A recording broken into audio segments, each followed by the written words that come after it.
بسم اللہ الرحمن الرحیم۔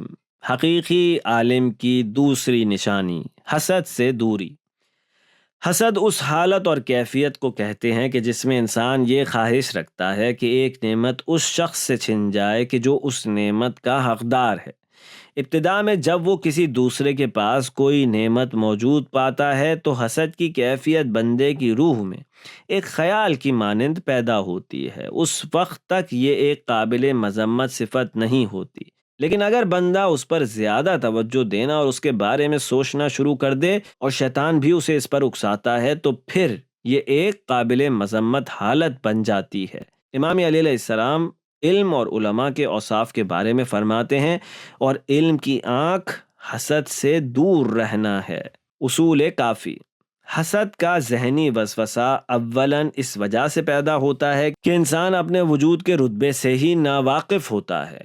وہ اس بات سے غافل ہوتا ہے کہ وہ بھی ساری نعمتوں کو حاصل کر سکتا ہے۔ ثانیاً یہ کہ اللہ پر کمزور ایمان یا اللہ کی ذات پر بالکل ہی ایمان نہ ہونے اور اس کی حقیقت سے غفلت برتنے کی وجہ سے بھی حسد پیدا ہوا کرتا ہے کہ ساری برکات کسی کو بخشنے والا تو در حقیقت اللہ ہی ہے۔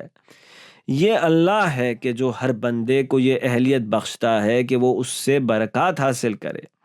خدا نے بندے کو اس بات کی اجازت بھی دی ہے کہ وہ ان نعمتوں کو ہر منطقی اور جائز طریقے سے حاصل کر سکتا ہے۔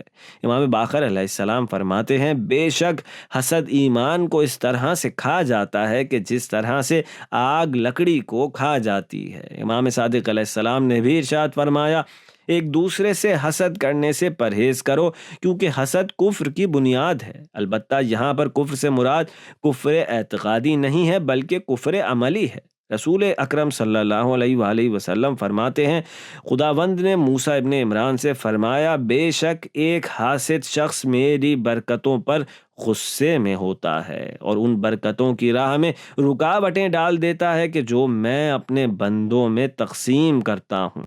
چونکہ علم ان امور میں سے ہے کہ جس کے اثرات معاشرے میں ظاہر ہوتے ہیں، پس اس وجہ سے طبعی اور فطری طور پر عالم انسانوں کی توجہ اور ان کے ادب کا حقدار قرار پاتا ہے۔ جب ایک بندہ ایک عالم میں یہ سب دیکھتا ہے تو اس بات سے غافل رہتا ہے کہ یہ خدا کی عطا کی ہوئی نعمت ہے اور حسد اس کے نامناسب اثرات کا شکار ہو جاتا ہے۔ امام علی علیہ السلام فرماتے ہیں، انسان اس وقت تک عالم نہیں بن سکتا جب تک وہ ان سے حسد کرنا ختم نہ کرے جو اس سے مقام میں بلند ہوں، اور ان کو حقیر نہ سمجھے جو اس سے کمتر ہوں۔ اگر حسد کا علاج نہ کیا جائے تو یہ مختلف اعمال میں ظاہر ہونا شروع ہو جاتا ہے اور اس کی بنا پر بندہ گناہوں میں گرفتار ہوتا چلا جاتا ہے، اور اگر توبہ نہ کرے تو رسول اکرم کے بیان کے مطابق وہ جہنمی ہو جاتا ہے۔